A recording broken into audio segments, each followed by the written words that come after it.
without a doubt, the best dive I've ever been on. Saw everything. What is conservation and what are you actually doing? I don't want to invent the wheel, we only want to build a car.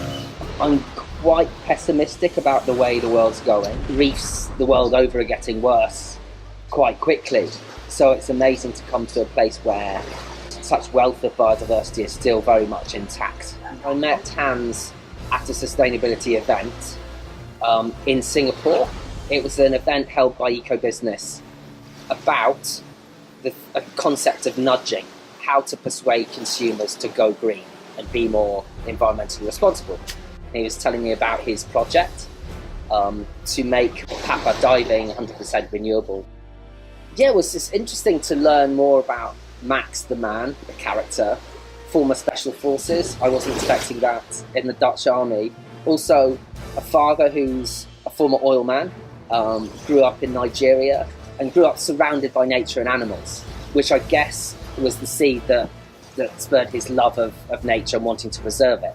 So Max as an individual is a fascinating character who has a number of different passions. When I was still new here, I came there again one day and I noticed there was a longboat like one of those maybe like the yellow one here with the blue one, was on the beach. With his notes on the beach, with his engine in the water. You know, when they do something, they beach the boat and it stick. So there was a young man there and I look in his boat and he had 2 turtles. So I said to the young man, would you be willing to sell those turtles to me? And he said, yeah. So I said, what would you want to have for them? So I got the money out of my pocket, I scanned it out, I gave to him, here the money. Yeah. So I gave it in his hand, I said, can you please count it? Because I want people to count it. While he was still counting the money, I scooped forward, brought the first turtle by its body and touched it over the side.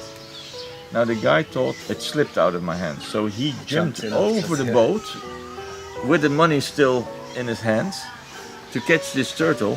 And while he did it, I scooped over for the second time and got the other turtle and it flopped over to the other side of the boat. So he is totally saying, oh, sorry. He's excusing himself like if he did anything wrong. Yeah. He said, no, I actually love turtles. So I explained him that I paid him for the turtles, they were my turtles.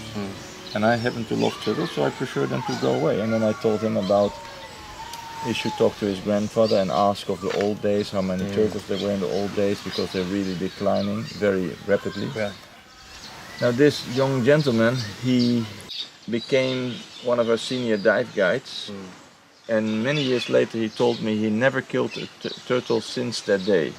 So by explaining him about the turtles, buying the turtles, giving him a job as a dive guide, he became a total different person and has never killed a turtle ever since. He's got an eco resort, but it's not 100% eco. I don't think anything is, right? But that's his mission, is to make the environmental impact of Papua diving as small as possible. And to do that, he's trying to go 100% renewable. I'm not sure how possible that is or how quickly it can be done, but I think it's an amazing mission that Hans is working on. Solar panels, a solar panel covered boat made of fiberglass, so it's light, and batteries installed in it. So yeah, that's the first project, the first step, I think, in the road towards becoming 100% renewable energy. Of course we have to make it happen. Yeah. We were so fortunate to start working with the university because they connected to other people, they connected to Miranda. Yeah. We should have done it many years before. The local universities, there is ways, you have to understand how it works and what they're lacking, and then have to see how they can work together. And if that can fit, then you can come to very good things. Yes.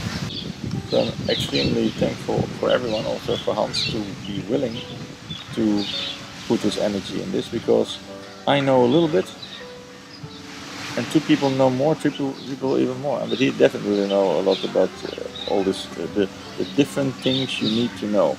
He's not inventing the wheel, but he knows a lot of inventions that have been made and he tried to connect them together. I don't want to invent the wheel, we only want to build a car. Yes. Yeah. What I foresee is that by developing workable systems for small rural areas and where we start drinking water. Nobody needs electricity, let's be sure on that.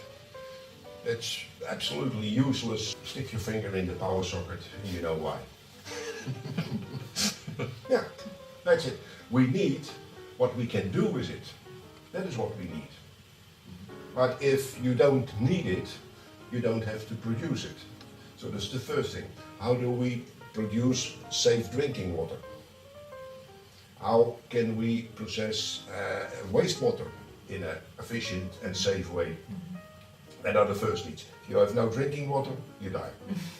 That's very simple. In order to survive, you need to have a healthy economy. So you need to produce something. You have to sell something. Either a product or a service or things like that. And what Papua is doing here is providing a service to people from abroad, but benefiting the local population. Economy underneath, making it renewable because it will be full cost saving. It's a very good reason to do it. But the other reason is to have this spread out along the villages, so that they get a better environment, that they get safe drinking water, that they get a means of existence. To convert that in the urban areas, well, that's still a long way ahead. But later on, if it's proven in these rural areas, then it will develop to other parts as well. People from all the rural areas, everywhere on the world, there is all a big drain to the big cities. You get slums, and you get riots, and you have all kinds of problems. If you can have a good living in a village, in a rural area, why should you leave? There's no reason to leave. You can stay here if you can have a mean of living.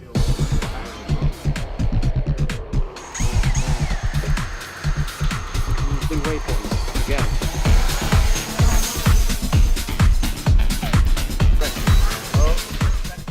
RARCC is Raja Ampat Research and Conservation Center, and we work here in this area in West Papua to protect the reefs, to help the local people.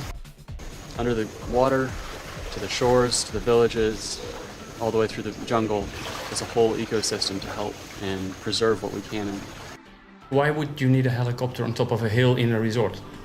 It's for research and conservation, for patrolling the reefs and outliers, for research projects, expeditions, and in case of emergencies.